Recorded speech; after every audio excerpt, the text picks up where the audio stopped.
السلام عليكم. السلام عليكم ورحمة الله وبركاته. دقا همامي ورسينتن ملتونا كنا.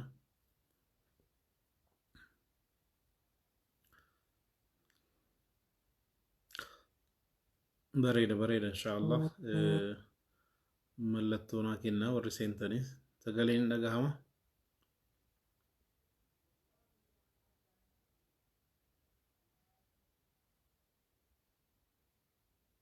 إن شاء الله. هما نموني سيسين نوتي سلام دانو ولين جراتورا. warri biyya keessa jirtanus warri biyya alaa jirtanus warri hirribarraa kaatanus warri rafuudhaaf qophaa'aa jirtanus warri immoo guyyaa walakkaa dabarsitan bakka adda addaa jirtan hunda keessanuu assalaamu alaikum warahmatullaahi wabarakaatuh. baga rabbiin haala kanaan wal nu agarsiise. anis bakkan jiru Finfinnee manarraa isinis bakkuma jirtan bakka adda addaa taatanii baga haala kanaan wal agarren jedha. dhaamsan qabuun dabarsuu barbaade. akkuman sila afaan amaariffaatiin dubbataa turetti ergaan sana afaan oromootiinis irra deebi'eetan dabarsuu barbaada. akkuma beekamu guyyaa 20 dura masjidoota naannoo amaaraa magaalaa mooxaa irratti tarkaanfii itti fudhatameen wal qabatee bakka jirrutti haala adda addaatiin mormii gaggeessaa akka turre, haala adda addaatiin yakka haala kanaan hojjetamee sirrii akka hin taane akka balaaleffannu mormaa turre. kanaan wal qabatee dhaamsan qabu tokko tokkoon dabarsuu barbaada. wanni jiru maalinni akkuma beekamu al tokko rakkinni tokko ala dhufu gara tokkoon rakkinaa gara biraatiin immoo waan khayriin keessa jiraachuu danda'a jechuudha. asaa an tuhibbu shay'an wa huwa sharrun lakum asaa an takrahu shay'an wa huwa khayrun lakum akkuma rabbiin jedhu sanatti waan tokko jaallachuu dandeenya garuu sharriin ta'uu danda'a, waan tokko immoo jibbuu dandeenya immoo khayrii ta'uu danda'adha. gubaatiin masjidaa tarkaanfii masjidoota keenya irratti fudhatamee dogoggoraa yakka ta'uun beekamaadha. haa ta'u malee ribarraa akka dammaqnuuf akka of hubannee dhaabbannee diinii keenya tokkummaadhaan obbolummaa laa ilaaha illallah wal bira dhaabbannee musliimoonni bakka biraa jiran irratti yeroo miidhaan argamu, yeroon rakkinni argamu, masjidni magaalaa kamirrattuu argamu masjida keenya jenne wal bira dhaabbachuu irratti tokkummaa keenya mul'isuudhaan gara magaalaa 100 gahaa walumatti yoo lakkoofne guyyaa 20 dabarfata keessatti mormiin godhame.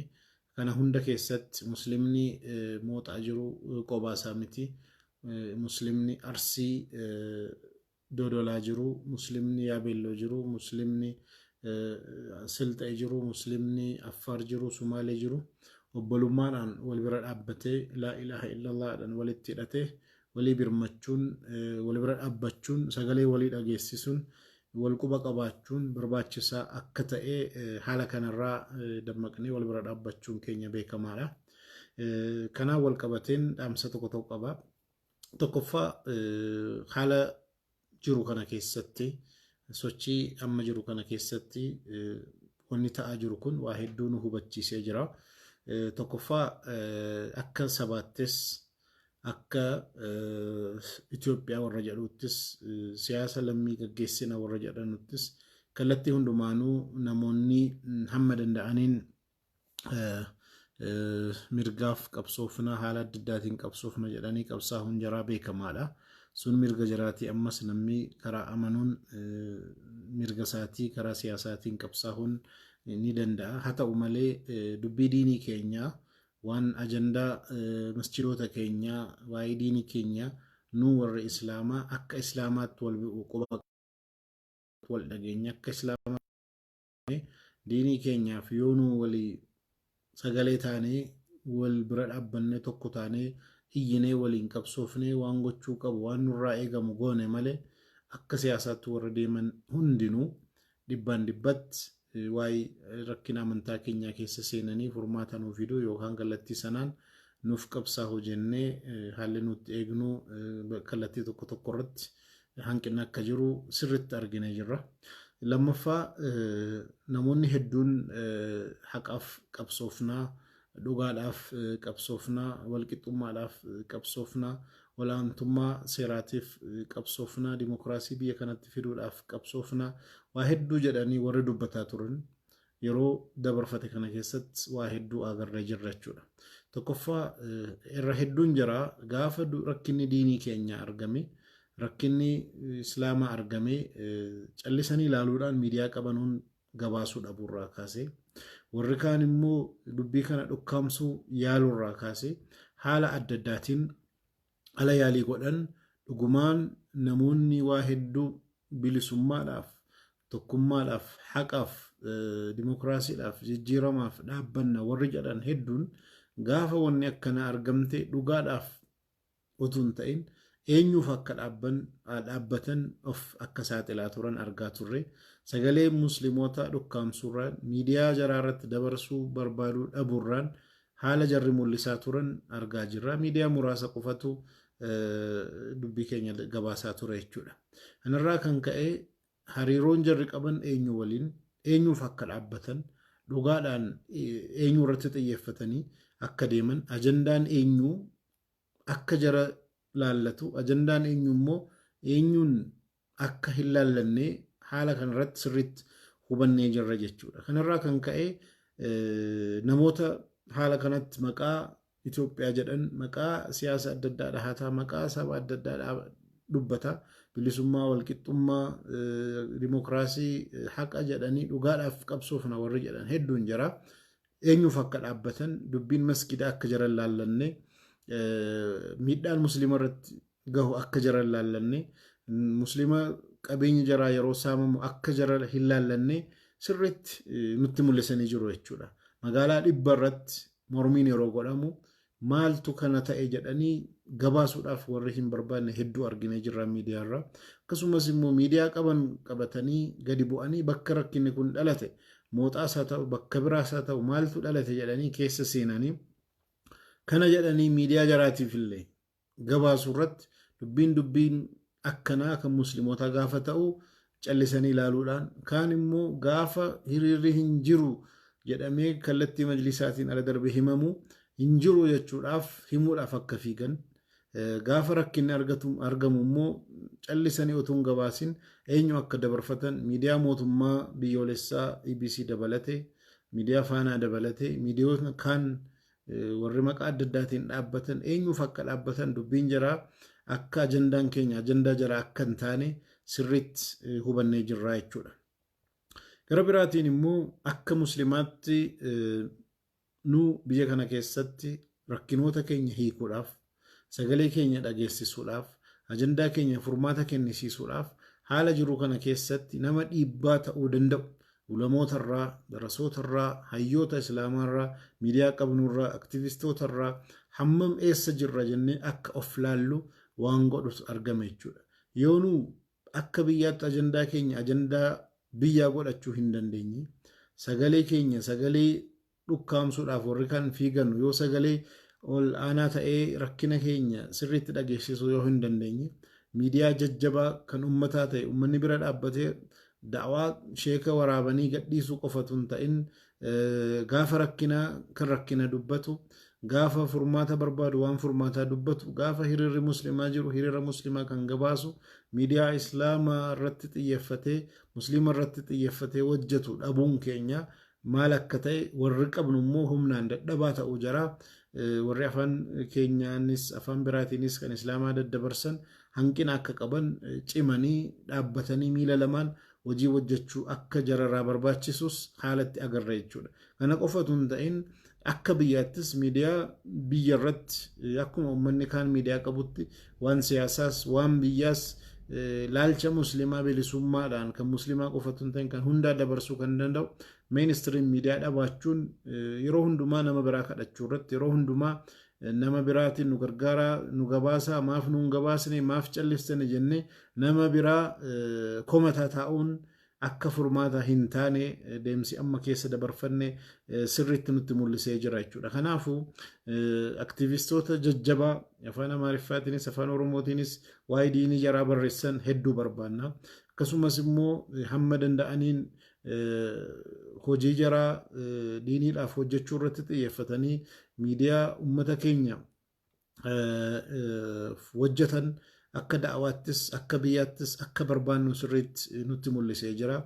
Gara biraatiin ulamoonni keenya gaafa hiriira bahan uummanni gaafa hiriira bahu otoo miidiyaan keenya amma qabnu kun Hamiltan haa ta'u Nuural Hudaa haa ta'u warra kaanis haa ta'u warri ala jirus miidiyaa Nuural Hudaa dabalatee TV Islaamaas akkasumas Risaalaas warri jiran afaan Oromootiin fakkeenyaaf warri dabarsanu qoba hundinuu dadhabaa akka ta'an argaa jirra. Cimanii walitti dhufanii humna jajjabeeffatanii wal bira dhaabbatanii dandeenyaan tokko lama ta'anii humna jabaadhaan uummatatti gabbahanii magaalaa hunda bakka hiriirri godhamutti kallattiidhaan hamma dabarsuu danda'anutti hamma humna horatanii haala kanaan uummata kana keessa deemanii magaalaa kana hunda keessa feesbuukiidhaan gabaasuu qofatu hin ta'in uummanni waraabee arguun hin ta'in kallattii jabaadhaan rakkina jiru waan jiru baadiyyaa keessa magaalaa keessa deemanii akka hojjechuu danda'an uummannis akka jarri ciman bira dhaabbachuu qaba.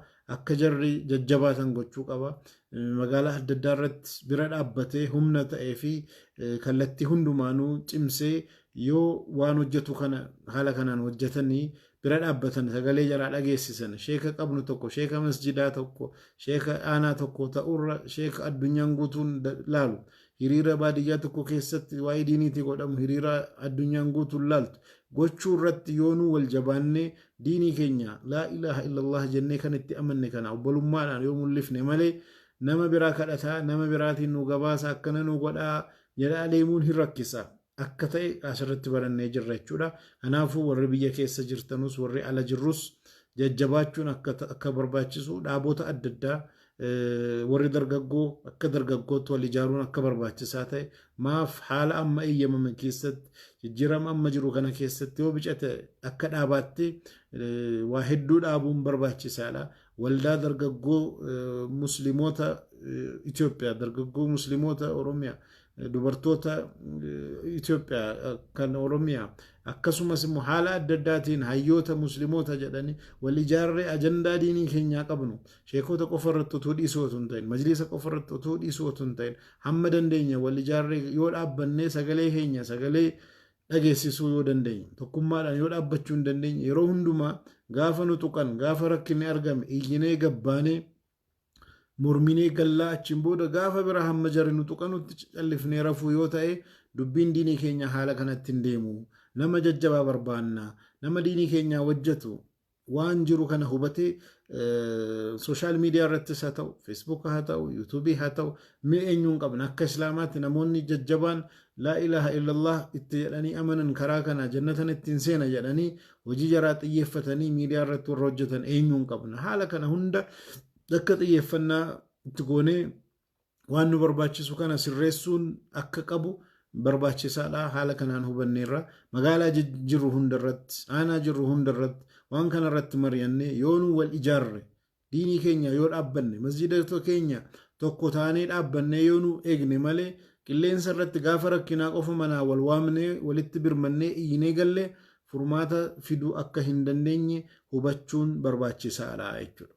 Qabxiin biraan kaasuu barbaadu asirratti maalinni jijjiiramni biyya kana keessa dhufeera jedhamee haala jijjiiramaan namni hedduun callifnee ilaallee rakkinni diinii keenyaas keessuma hiikama jennee yeroo laallu kana keessatti haalli nutti ilaalaa turre kun dhaabbannee akka sirreessuu qabnu wanni nutti mul'isu hedduun jira jechuudha.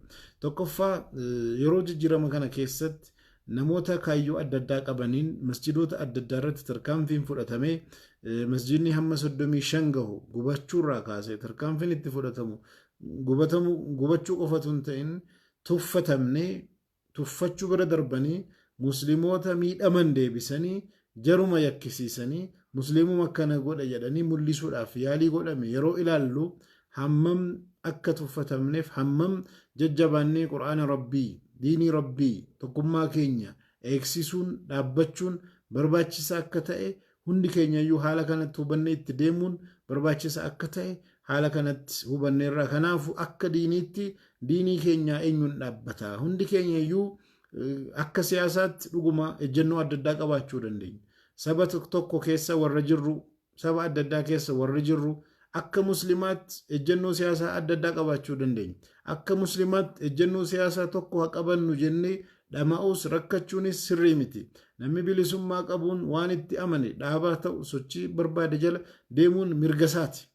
Haa ta'u malee akka diiniitti dhaabni inni jala dhaabbatu, sochii inni keessa hirmaatu, rakkina diinii keenya irratti argamu irratti dhaabni sun sochiin sun sagalee maal qaba?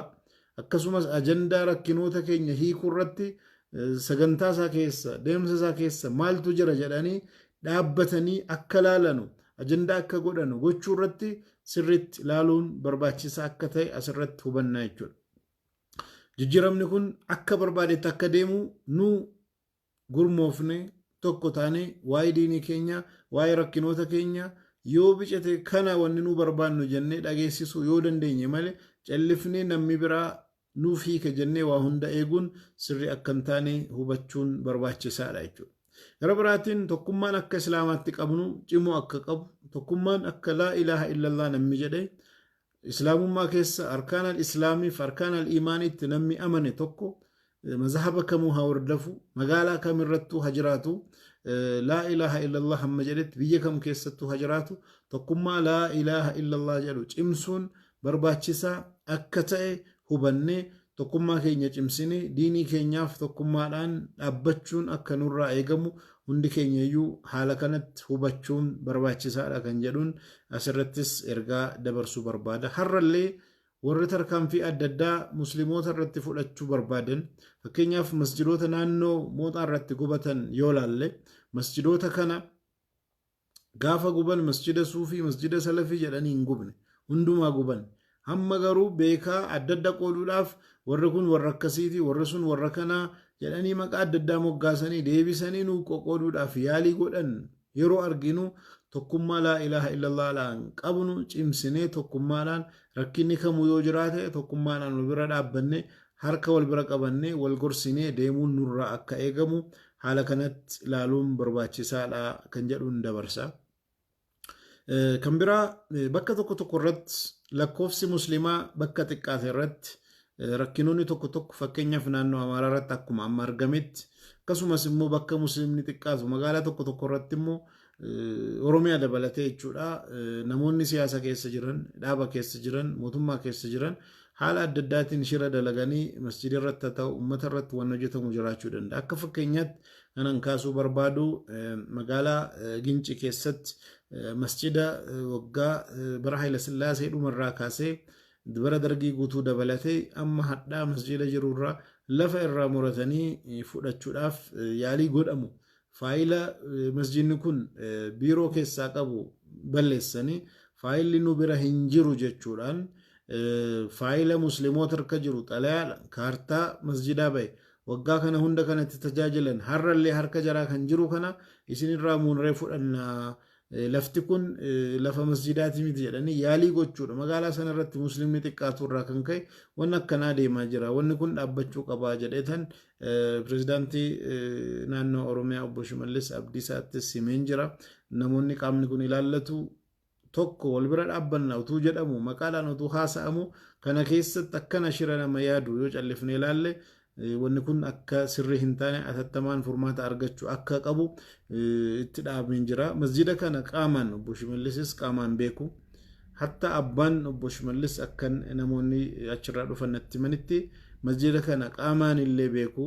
Mana murtiitti illee kun lafa masjidaati waggaa kana hunda jedhanii abbaan obbo Shimallis mana murtii irratti illee hamma sadarkaa ragaa bahanutti gahaniiru. Haa ta'u malee namoonni qaama mootummaa keessa jiran sababa adda addaatiin faayilii balleessanii sababa adda addaatiin musliimoota irratti soba adda addaatiin deemuudhaan lafa masjidaa tuqna jechuun masjidni Oromiyaa keessatti tuqame, Amaaraa keessatti tuqame, eessatti tuqame naannoon nu laallatu nu.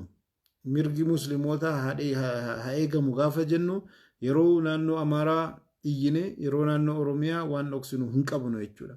Kanaafuu atattamaan furmaata argachuu akka qabu bakka musliimoonni lakkoofsa jaraa xiqqaatu irratti waan akkanaa callifamee akka hin laalles furmaata argachuu qaba.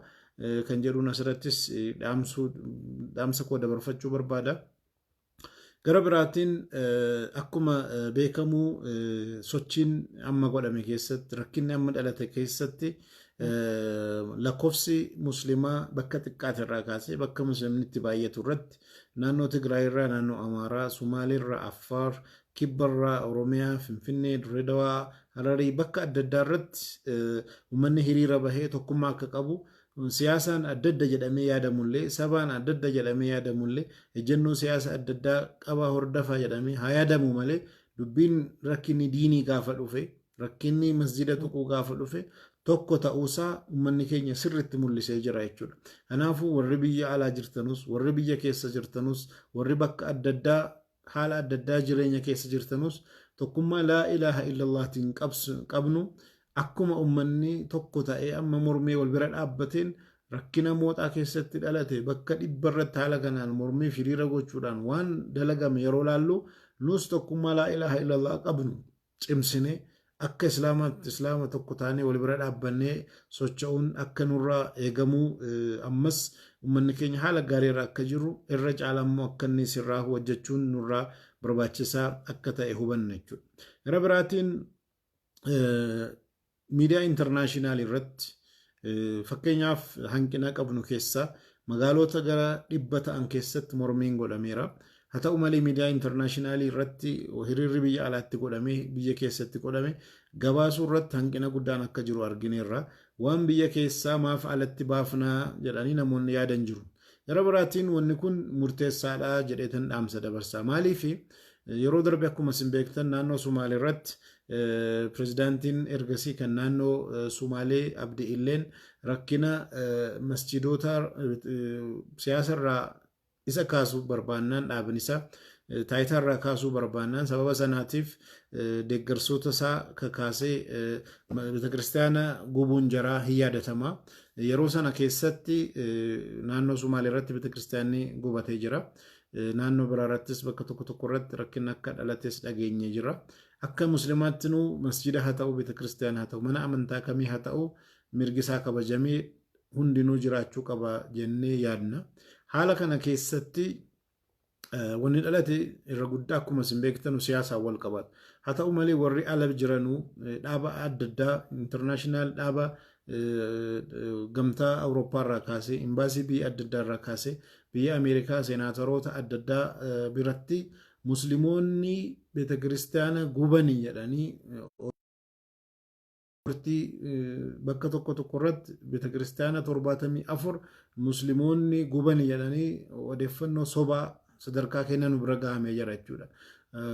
Kanaaf hawaasa addunyaarra jiru haala dogoggorsuudhaan odeeffannoon kennamaa jiru waan jiruuf kallattiidhaan waan itti jiru waan biyya keessa jiru xalayaa barreessuudhaan haa ta'u hiriira goonuu irratti waan jiru mul'isuun haa ta'u ragaa qabnu waan kana irratti riipoortii walitti sassaabnee kennuun haa ta'u wal yoo hubachiifne malee kallattiin dharaan namoota addunyaa jiranu biyya kana keessatti kanatti aara jedhanii warri hojjetaaran hedduu waan jiranuuf nus callifnee yoo laallee wanni kun namni waan dhagahe waan gurra isaa seeneef waan riipoortii itti godhame dhugaadha jedhee fudhachuu waan danda'uuf sochii godhamu hundumaa miidiyaa intarnaashinaali irrattis baasuu irrattis tokko taane hamma dandeenyuun hundi keenya iyyuu hojjechuu qabna kan jedhuun dhaamsa koo dabarsa.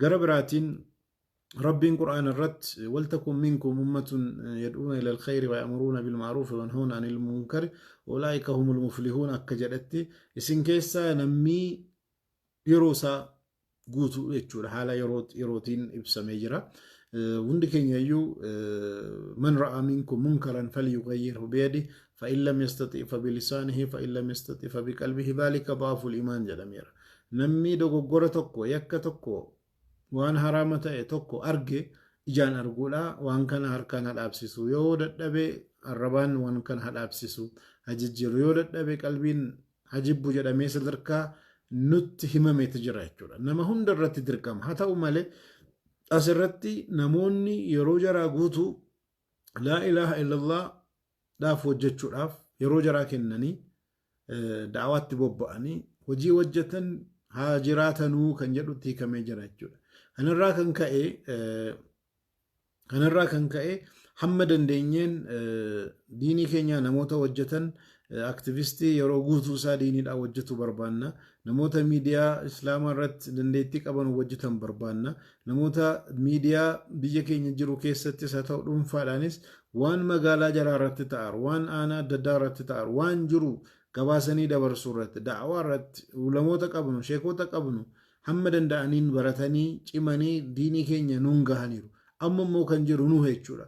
Tokko taanee hamma dandeenyuun ijoolleen dakaa dhufaarru warri barumsa irrattis jajjabaa ta'an barumsattis cimanii sadarkaa diiniittis cimanii hojii hojjetanii yoo nu diinii keenyaa hojjennee gargaarree furmaata finne malee qilleensa irratti namni biraa nuu fida jennee harka marannee eeguun sirrii akka hin taane hubachuun barbaachisaadha. Warri ala jirtanus warri biyya keessa jirtanus tokkummaadhaan mari'annee waa'ee diinii keenyaa irratti namoota hojjetan keessattuu immoo sooshaal miidiyaa irrattis haa ta'u miidiyaa kaan irrattis haa ta'u namoota hojjetan namoota ciccimaa ta'an hamma dandeenyuun wal bira dhaabbanne maallaqa keenyaan yeroo keenyaan beekumsa keenyaan gorsa keenyaan bira dhaabbanne cimsinee wal bira dhaabbanne yoo hojjenne malee hamma qabnu maallaqa keenya baafnee miidiyoota qabnu ciccimsinee akka jarri dhugaarra dhaabbatanii cimanii hojjetan yoo goone malee gaafa rakkinaa qofa komannee wamaa hin fidnu. Namoonni amma tuffii guddaarra jiru. Tuffiin kun maalinni wamaa hin fidanuu jedhan ilaalu. Wamaa hin fidanuu iyyaniidhuma manatti galuu jedhu. Wamaa hin fidanuu torbiidhuma tokko wacanii walitti galuudha. Haala amma jiru kanarratti yoonuu haala kanaan callifnee wacnee manatti galle dhugumaan wamaa hin fidnu jechuudha. Wamaa fiduu akka dandeenyu kan mul'ifnu dakarraa kaasnee warri dargaggootaa, dakarraa kaasnee warri dubartootaa, warri hayyoo ta'an maaf wal ijaarree wal cimsinee hamma dandeenyeen hamma rabbi nuu laaffiseen warri biyya alaas warri biyya keenya keessaas diinii keenya rakkinni kamuu akka hin geenye gaafa rakkinaa qofatu hin ta'in gaafa nagaa miidiyoota keenya cimsinee wal bira dhaabbanne haala kanaan hojjechuudhaaf inni yeroo qabu yeroo isaatiin, inni humna qabu humna isaatiin, inni immoo yeroo hin qabne maallaqa isaatiin, inni immoo yaada qabu yaada isaatiin, inni beekumsa qabu beekumsa isaatiin hamma dandeenye yeroo keenya irraa muraasa kennine hojjennee deemuu qabna. Akka argaa jirrutti hanqinni guddaan gara kanatti argamurraa kan ka'e namoonni diiniidhaan hojjechuu barbaadan hedduun nama jara gargaaran dhabanii jireenya jiraachuu waan qabanuuf waa'ee jireenyaatiif bobba'anii maallaqa barbaaduu irratti yeroo fiigan humna jaraa beekumsa jaraa diiniidhaaf otuu buusin oolu jechuudha. Otuu namoonni muraasni mindaa jaraa danda'an, otuu namoonni muraasni yookaan jama'aan ta'e waa irraa danda'e sa'a 24 humna ofii guutuu beekumsa ofii waa'ee duniyaa otuu yaadin diiniidhaaf hojjechuu irratti immoo humna guddaa namoonni fiduu danda'an hedduu qabana jechuudha. Kanaafuu haala kanatti wal cimsinee akka nu fiduu dandeenyu dakarraa kaasee maaliif tuffatamna jennee yoo laalle waa tokkotu jira. Yeroo Ameerikaan biyya Ameerikaa Jaappaaniin boombii atomikiitiin rukuttu hayyoonni Jaappaan marii keessa seenan. Namoonni tokko tokko Jaappaantu sirriirra jirtimu Ameerikaa sirriirra jirti jedhanii yaada kaasan. Amma eenyu balleessa dogoggorri kan eenyuti jedhanii ajandaa gara kanatti geessinaa dhiisaa kun nu fayyadu.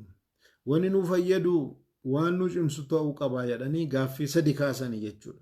Tokkoffaa caasaan mootummaa nuu qabnu, dhaabni nuu qabnu, namoonni qabnu, hoggantoonni nuu qabnu hundinuu maaf meeshaan akkanaa cimaan addunyaarra jiraate yoo jaraan wallallee tarkaanfiin cimaan nurratti fudhatamuu danda'a kan jedhu kana dura maaf nu hubachiisuu dadhabanii maanni hanqinni gara kanaan qabnu jedhanii hanqina ofii ilaaluu irratti xiyyeeffatan jechuudha. Gara biraatiin immoo namoonni biraa maaf garaa nutti jabaatanii sadarkaa namoota 100,000 lakkaa'amu meeshaa fixuu danda'u akkamitti nurratti gadhiisan maaf garaa nutti jabaatanii duudhaa keenya keessatti, aadaa keenya keessatti, amantaa keenya keessatti, amala keenya keessatti namoonni biraa akka nutti jabaatu kan godhu rakkina maaltu nurra jira jedhanii of ilaalutti seenan jechuudha. Sadaffaa wanni akka kanaa ammaan booda deebi'ee akka nurratti hin argamne maal hagoonuu jedhanii gaaffii kaasan. gaaffiin kun ajandaa irratti mari'atamu ta'ee gaaffii sadan kanaaf deebii kennuudhaaf yaalii godhame keessatti biyya Jaappaan uummata Jaappaan sadarkaa kufan irraa kaasee addunyaa irratti diinagdeedhaan lammaffaa humna cimaa sadarkaa siin qabdu irratti akkasiin geessu gochuu irratti waan hojjetame jira jechuudha. Kanaafuu nus namoota nu tuffatanuuf namoota nu xiqqeessan ilaalanuuf wamaa hin fidanu namoota nuun jedhanuuf fiduu akka dandeenyu sirriitti mul'isuu qabna jechuudha. Kana gochuudhaaf immoo sirriitti wal ijaarre waan deemaaru hubanne keessattuu immoo eenyuun bira dhaabbate akkuma sila isiniin kaase irratti deemsa amma jiru irratti namoonni dhugaadhaaf dhaabbanne dimokiraasiidhaaf dhaabbanne walqixxummaadhaaf dhaabbanne olaantummaa seeraatiif dhaabbanne Itoophiyaadhaaf dhaabbanne saba kanaaf dhaabbanne namoonni jedhan hedduun jira. Gaafa rakkinni akkanaa musliima irratti argamu dhugaadhaan eenyuuf dhaabbatanii arginee jirra jechuudha. Sararri jara kamii laallee jirra. Ajandaa kamtu jara yaachisa, ajandaan kamtu jara yaachifne, ajandaa kamtu dhukkaanfamuu qaba, ajandaa kamtu ol ta'uu qaba kan jedhu haqiiqaadhaan gocha jararraa hojjetanirraa ilaallee jirra jechuudha. Tuffii qabanurraa. Kanarraa kaasee akka diiniitti tuffii keessaa baanee nu eenyunuu miidhuu hin barbaannu, saba kamuu mirga isaa tuquu hin barbaannu, amantaa kamuu xiqqeessuu hin barbaannu, eenyunuu taanaan gadi ilaaluu hin barbaannu, walqixxummaa barbaanna, bilisummaa barbaanna, mirga guutuu barbaanna. Haala kana keessatti cimnee yoo wal bira dhaabbanne malee, cimnee yoo hojjanne malee namoota nu tuffatan tuffiin jara akka bakka hin qabne hojiidhaan mul'ifnee caallee argamuun akka nurraa eegamu yoo hojjanne malee tuffiin jara itti fufa jechuudha. Wamaan fidanuu ergasii masjiida gubne iyyanii galanii wamaan finne ammas mooxaatti kana goone iyyanii galanii wamaan finne. Kanarraa kan ka'e addunyaa irra guutuu warra jirtan namoonni hin dhageessaa jirtan warri immoo hin dhageenyes booda ergaa kana haala adda addaatiin warri dhageessan warri immoo dhageessan warra hin dhageenye dabarsaa tokko taanee akka laa ilaaha illallaatti yeroon itti dhaabbannu tokko taanee mirga keenyaaf socho'uu qabsaa'uun yeroo hin qabnu amma ta'uusaa hubannee nu eenyuunuu gadi aansuudhaaf eenyuunuu miiruudhaaf fedhii hin qabnu garuu eenyuun immoo gadi nu laalee nu tuffatee mirga keenya dhiibee akka deemu hin barbaannu jechuudha. Amma akkuma isin argaa jirtan mootummaan naannoo Amaaraa pirezidaantii jaraa dabalatee ejjannoon jarri qabatan maalinni musliimoota haala kanaan ganama har'aa viidiyoon toora feesbuukii koo kanarratti gadhiise irratti akkuma argitan ummata haala kanaan kakaasanii musliima irratti yakka shororkeessummaa akka hojjetan ummata kakaasan kana tarkaanfii fudhatanii guyyaa tokkotti musliimoota hedduu hiyyoomsan jechuudha.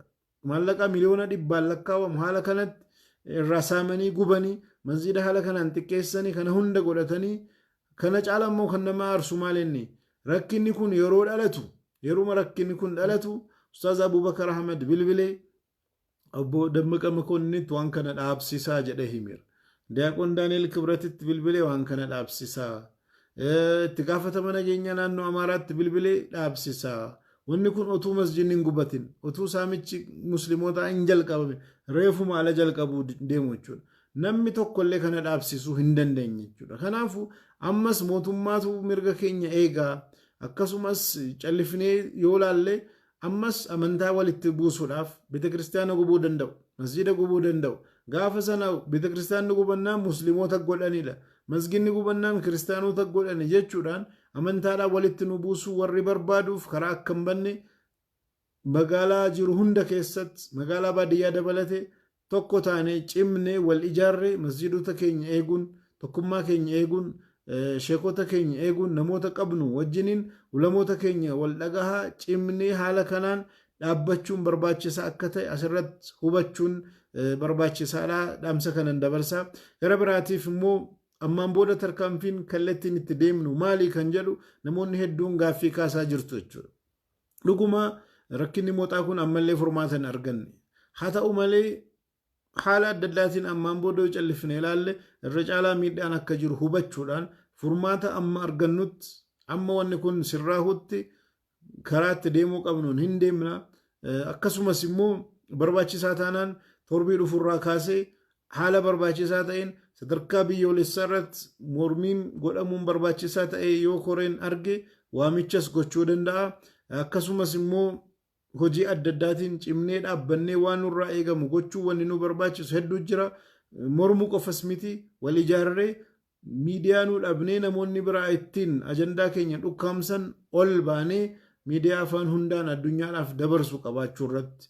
Miidiyaa sheeka kaameeraa fuulduree kaa'ee waraabu qofatu hin ta'in rakkina hawaasaa uummata keessa seenee sirriitti dabarsuu sirriitti hojjetu jajjabaa dhaabbachuu irraa kaasee masjidoota keenya dhaaba adda addaa qabnu islaamaa cimsuu irratti kaasee akkasumas haala barbaachisaa ta'een magaalaa jirtan aanaa jirtan irratti dubartoonni wal ijaartanii waldaa musliimoota dubartoota muslimaa shamarran muslimaa waldaa hayyoota muslimaa waldaa dargaggoota muslimaa haala adda addaatiin eeyyama seera qabeessa mootummaa sadarkaa barbaachisu irraa baafannee cimnee dhaabbannee walii diinii keenya hojjechuu malee yeroo hundumaa iyyaa yeroo hundumaa wacaa deemuu hin dandeenyu. Jireenya keenya sirreessuu haa ta'u rakkinoota keenya hiikuu haa ta'u yoo wal ijaarree wal bira dhaabbanne malee qilleensa irra dhaabbannee waa tokko hojjechuu waan hin dandeenyeef hamma dandeenyuun kallattii kanatti cimuun barbaachisaadha.